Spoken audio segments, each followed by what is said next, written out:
Under the Speaker's announced policy of January 3rd, 2025, the Chair recognizes the gentleman from California, Mr. Kiley, for 30 minutes.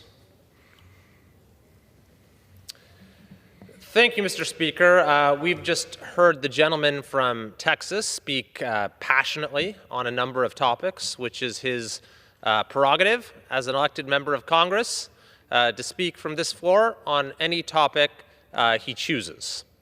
What is not his or any of our right is to stand up during the State of the Union and interrupt the President of the United States.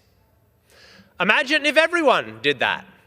Imagine if everyone took whatever grievance they have in the moment and decided to use the State of the Union to air that grievance. Imagine if during President Biden's speech, each and every one of the Republicans in the House had stood up and objected to the president's open border policies or his runaway inflation policies. The State of the Union could not be delivered. The institution could not function. What's even more remarkable, though, than the conduct of this one member is the fact that all but 10 of his colleagues on their side of the aisle chose not to censure this eminently censurable conduct. We held a vote today, and there were 10 Democrats who joined with Republicans in voting for the censure. They were Ami Bera of California, Ed Case of Hawaii, Jim Costa of California, Lauren Gillen of New York, James Himes of Connecticut, Chrissy Houlihan of Pennsylvania, Marcy Kaptur of Ohio, Jared Moskowitz of Florida, Marie Glusenkamp Perez of Washington, and Tom Suzy of New York. The other 200 members who are present chose not to censure that conduct.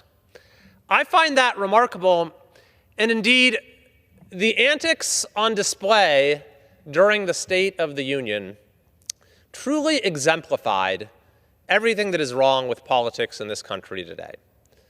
Exemplified everything that Americans are so tired of. There was, of course, the outburst from the gentleman from Texas. There were the pathetic little protests of people walking out, a handful, in the middle of the speech. There were the sad little cards with statements like lies on them.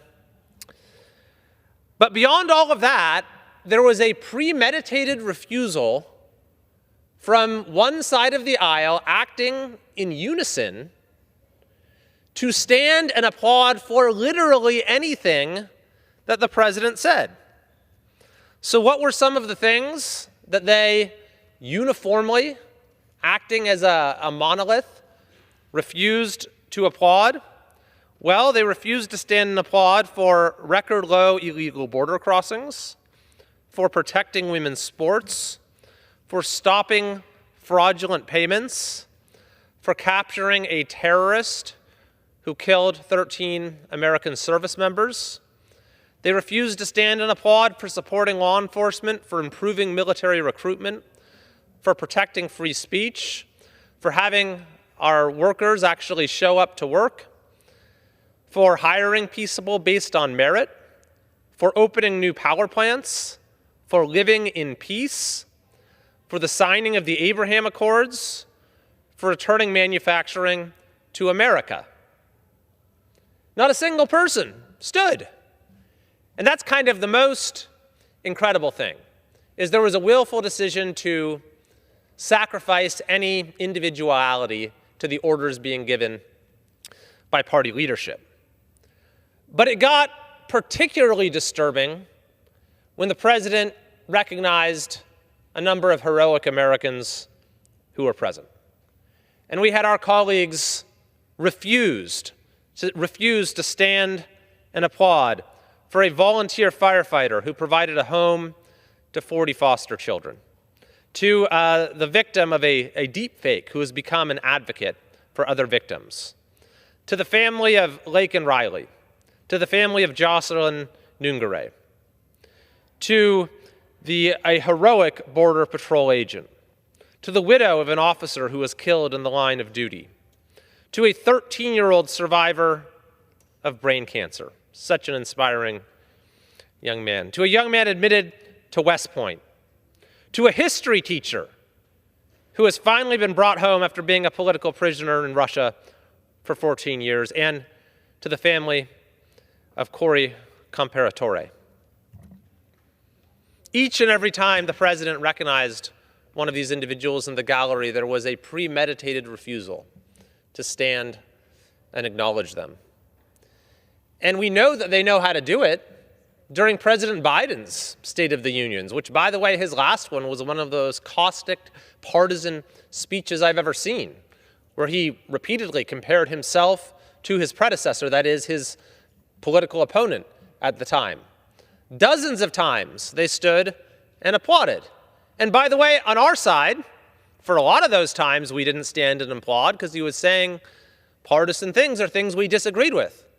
But when he said things that we agreed with, I would stand and others on my side would stand as well.